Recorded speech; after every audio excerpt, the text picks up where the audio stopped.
नमस्कार, स्वागत है आप सभी का। तो इस वीडियो में महत्वपूर्ण सूचना है कई भर्तियों को लेकर के, जिसमें एडेड जूनियर शिक्षक भर्ती को लेकर के महत्वपूर्ण सूचना है। साथ ही साथ प्रधानाचार्य भर्ती को लेकर के नई जो प्रधानाचार्य भर्ती आने वाली है, आश्रम पद्धति में प्रवक्ता भर्ती का रिजल्ट घोषित हुआ है। असिस्टेंट प्रोफेसर में कुछ विषयों के रिजल्ट में बदलाव होने वाले हैं, संशोधित रिजल्ट आने वाला है, मामला कोर्ट में गया था। इसके अलावा खंड शिक्षा अधिकारी भर्ती जो हुई थी उसका कट ऑफ घोषित किया गया है। और समाज कल्याण विभाग में शिक्षकों की भारी कमी, आप देखेंगे बहुत पहले एक बार शासनादेश आया था कि भर्ती होगी, लेकिन फिर अचानक से सरकार ने भर्ती पर रोक लगा दी थी। उसमें अनुपात समानुपात बराबर करने का आदेश दिया था, लेकिन कैसे बराबर होगा? एक तो बच्चे कम होते हैं, ऊपर से शिक्षकों की भर्ती नहीं होगी। और वहीं आप देखेंगे बेसिक में ग्रामीण और शहरी कैडर मिला करके कुल 63,000 पद खाली बताए जा रहे हैं परिषदीय विद्यालयों में प्रदेश में। वीडियो को आप सभी पूरा जरूर देखिएगा। आप सभी से रिक्वेस्ट है, वीडियो को आप सभी प्लीज़ लाइक जरूर कर दिया करें, शेयर आप सभी कर सकते हैं। साथ ही साथ अगर आपने अभी तक चैनल को सब्सक्राइब ना किया हो तो प्लीज़ सब्सक्राइब कर लें। चलिए यहाँ पर एक एक करके देखते हैं। सबसे पहले यहाँ पर देखेंगे शिक्षा के निजीकरण के खिलाफ गरजे शिक्षक, बाकी आप पढ़ लीजिएगा।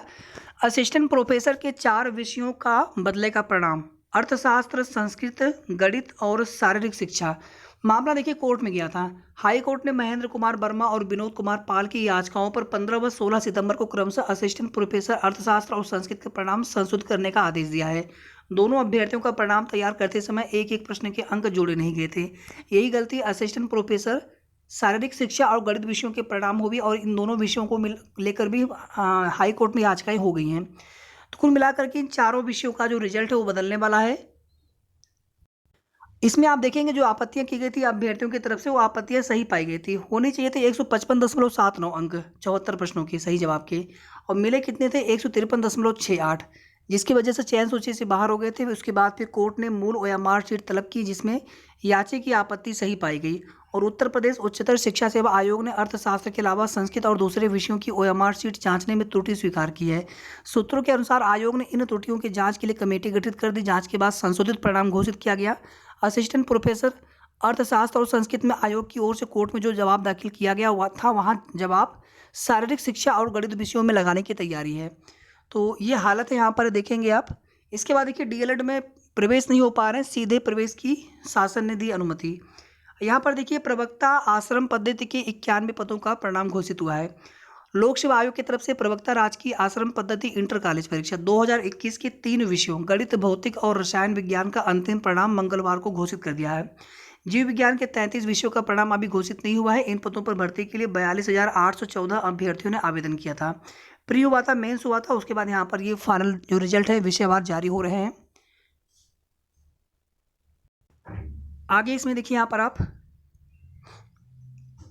पुलिस में 2694 पदों पर भर्ती जल्द, और ये भर्ती जो होगी शायद स्पोर्ट कोटा वाली भर्ती है। एक बार देख लीजिएगा इसे पूरा आप। और आयु सीमा बदलने पर सरकार का इनकार। इसमें भी टेंडर आमंत्रित किए गए हैं, और आप देखेंगे पहले से भी एक भर्ती के लिए टेंडर काफ़ी पहले आमंत्रित किया गया था। ये कुशल खिलाड़ियों की सीधी भर्ती की प्रक्रिया है, उसकी के लिए है। ये देखिए समाज कल्याण विभाग से संचालित स्कूलों का हाल, भर्ती पर रोक, एक शिक्षक पर 158 बच्चों का जिम्मा। पहले 539 विद्यालय थे या 531। इसके बाद देखेंगे कुछ विद्यालयों को अनुदानित सूची से हटा दिया सरकार ने, जहाँ पर बच्चे कम थे। मतलब भर्ती करने के बजाय उन स्कूलों की अनुदानित सूची से ही उनको हटा दिया गया। तो बात ही खत्म हो गई उन विद्यालयों की, वहाँ पर भर्ती करनी ही नहीं है। जो विद्यालय बचे हैं 489, उन विद्यालयों में, उन स्कूलों में भी शिक्षक भर्ती पर रोक का खामियाजा छात्र छात्राओं को भुगतना पड़ रहा है। निःशुल्क एवं अनिवार्य बाल शिक्षा अधिकार अधिनियम आरटीई के अनुसार कक्षा 1 से 5 तक के स्कूलों में प्रत्येक 30 बच्चे पर एक शिक्षक होना अनिवार्य है, लेकिन यहाँ एक शिक्षक पर 158 बच्चों को पढ़ाने का जिम्मा है। एकल शिक्षक वाले स्कूलों में शिक्षकों को हेडमास्टर, टीचर बाबू से लेकर चपरासी तक की जिम्मेदारी उठानी पड़ रही है। अनुसचिव शासन अशोक कुमार यादव ने 11 मई को निदेशक समाज कल्याण विभाग को पत्र लिखकर इन स्कूलों में चयन के लिए जिलाधिकारी की अध्यक्षता में गठित समिति भंग कर दी थी। साथ ही छात्र शिक्षक अनुपात को तार्किक बनाने के लिए समायोजन का अनुरोध किया था। जिन स्कूलों में 30 से कम छात्र छात्राएं पंजीकृत हैं, उन स्कूलों के छात्रों को बेसिक शिक्षा विभाग के निकटस्थ स्कूलों में प्रवेश दिलाकर यहां कार्यरत शिक्षकों को दूसरे स्कूलों में समायोजित करने को कहा था। तो यहाँ पर भर्ती करने के बजाय हर हाल में संख्या जो अनुपात समानुपात है शिक्षकों का और बच्चों का, उसे बराबर करने का प्रयास किया जा रहा है, चाहे उसमें विद्यालय ही क्यों न बंद हो जाए। यहाँ पर देख सकते हैं केस 1 जहाँ पर ज़्यादा बच्चे हैं कम शिक्षक हैं, यहाँ पर भी केस 2, और यही हाल बेसिक के परिषदीय विद्यालयों में भी है। लेकिन लगातार आप देखेंगे शिक्षा मंत्री जी बयान देते हैं कि इतने शिक्षक हैं, अनुपात समानुपात बराबर है। लेकिन अभी आप देखेंगे आज की न्यूज़पेपर में इसे आप देख लीजिएगा, ये खंड शिक्षा अधिकारी 2019 की जो भर्ती हुई थी उसमें सभी कैटेगरी के लिए कट ऑफ यहाँ पर दिया गया है। मैं एक बार आपको यहाँ से भी दिखा देता हूँ। अगर इसमें देखेंगे सामान्य वर्ग के लिए 239 अधिकतम कट ऑफ और न्यूनतम कट ऑफ 208। ओबीसी का कट ऑफ ईडब्ल्यूएस से अधिक है। ईडब्ल्यूएस वर्ग का अधिकतम कट ऑफ 205 है, न्यूनतम 198। ओबीसी का अधिकतम 208 और न्यूनतम 203। एससी का 208 और 187 अधिकतम न्यूनतम क्रमशः। एसटी का 180 और 157 अधिकतम और न्यूनतम क्रमशः। फ्रीडम फाइटर में 214 157, भूतपूर्व सैनिक में 203 181 क्रमशः अधिकतम एवं न्यूनतम कट ऑफ रहा। आयोग के परीक्षा नियंत्रक अजय तिवारी के अनुसार अभ्यर्थी प्राप्तांक देख सकते हैं। यहाँ पर देखिए परिषदीय स्कूलों में शिक्षकों की 63,000 पद खाली। तो कहीं ना कहीं बेसिक में नई भर्ती आने की उम्मीद यहाँ पर लग रही है।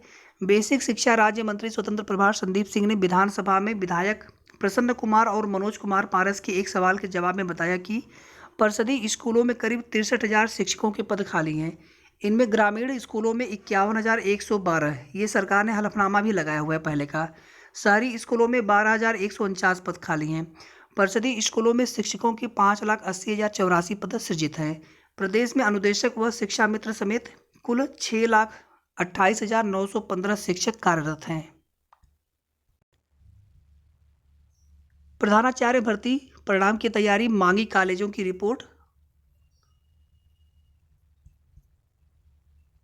केंद्र ने कहा ईडब्ल्यूएस कोटे पर सामान्य वर्ग का अधिकार। एससी एसटी को पहले से ही आरक्षण के ढेरों फायदे। इसके बाद देख लीजिए यहाँ पर शासन को भेजा शिक्षक भर्ती का संशोधित परिणाम। प्रदेश के 3,049 सहायता प्राप्त, ये छोड़ दीजिए यहाँ पर देखिए आप 1897 लिखा है, 1507 लिखा है। जो आंकड़ा जो डाटा पूर्व बेसिक शिक्षा मंत्री श्री सतीश द्विवेदी जी के द्वारा जब एक ऑफिशियल उनके द्वारा पोस्ट किया गया था उसमें आप देखेंगे 1507 प्लस 390 पदों पर भर्ती के लिए उन्होंने निर्देश दिए थे। और आज देखेंगे वही आंकड़ा फिर से यहाँ पर है 1897 पदों का। सहायक अध्यापकों के माफी चाहूँगा 1897 पदों पर भर्ती के लिए सचिव परीक्षा नामक प्राधिकारी की ओर से संशोधित परिणाम शासन को भेज दिया गया है। इसका सीधा सा मतलब है कि अब जो है जीओ आने की तैयारी है, कभी भी जीओ आ सकता है। और आप देखेंगे कि ऐसा बोला भी गया था कि 21 तारीख के बाद कभी भी जो है भर्ती का जीओ आ जाएगा, 1 सप्ताह 10 दिन के अंदर। और कल भी हम आप सभी को बता रहे थे कि सप्ताह भर या बहुत होगा 8 से 10 दिन, उसके अंदर अंदर जो है भर्ती का जीओ आ जाना है। कुल 42,066 अभ्यर्थी है सहायक अध्यापक में, जहाँ पर 1507 पदों पर के लिए भर्ती होगी और प्रधानाध्यापक के 390 पदों पर भर्ती के लिए 1544 अभ्यर्थियों को सफल घोषित किया गया है। परीक्षा में शामिल अभ्यर्थी 1 साल से नियुक्ति मिलने का इंतजार कर रहे हैं। उनकी नियुक्ति निदेशालय स्तर से की जानी है। तो काफ़ी कुछ चीज़ें यहाँ से क्लियर हो रही है। बाकी देख लीजिए जिस दिन भर्ती का जीओ आएगा सब कुछ क्लियर हो जाएगा। और अभी भी पदों की वृद्धि के लिए हर संभव प्रयास किया जा रहा है। इतना ही नहीं, जीओ जारी होने से पहले एक मीटिंग होती है और उस मीटिंग या कह लीजिए कि एक अंतिम मीटिंग होती है, शासन की सहमति होती है, बेसिक विभाग के साथ एक मीटिंग होती है जिसमें बेसिक विभाग के प्रमुख अधिकारी होंगे, चाहे प्रमुख सचिव सर हों, चाहे डीजी सर हों, चाहे निदेशक मैम हो, सभी लोग उपस्थित रहेंगे। और उसमें ये आश्वासन तो मिला है कि पदों की वृद्धि के लिए हम लोग बात रखेंगे। लेकिन देखिए यहाँ पर अब हम सभी के लिए है कि पद वृद्धि होते हैं या नहीं होते हैं। कुछ पद वृद्धि हो गया होता तो कम से कम आगे कोई भर्ती नहीं, इतने अभ्यर्थी ज़्यादा संख्या में पास हैं तो कम से कम अधिक से अधिक लोगों को इसी भर्ती के माध्यम से नौकरी नियुक्ति मिल जाती।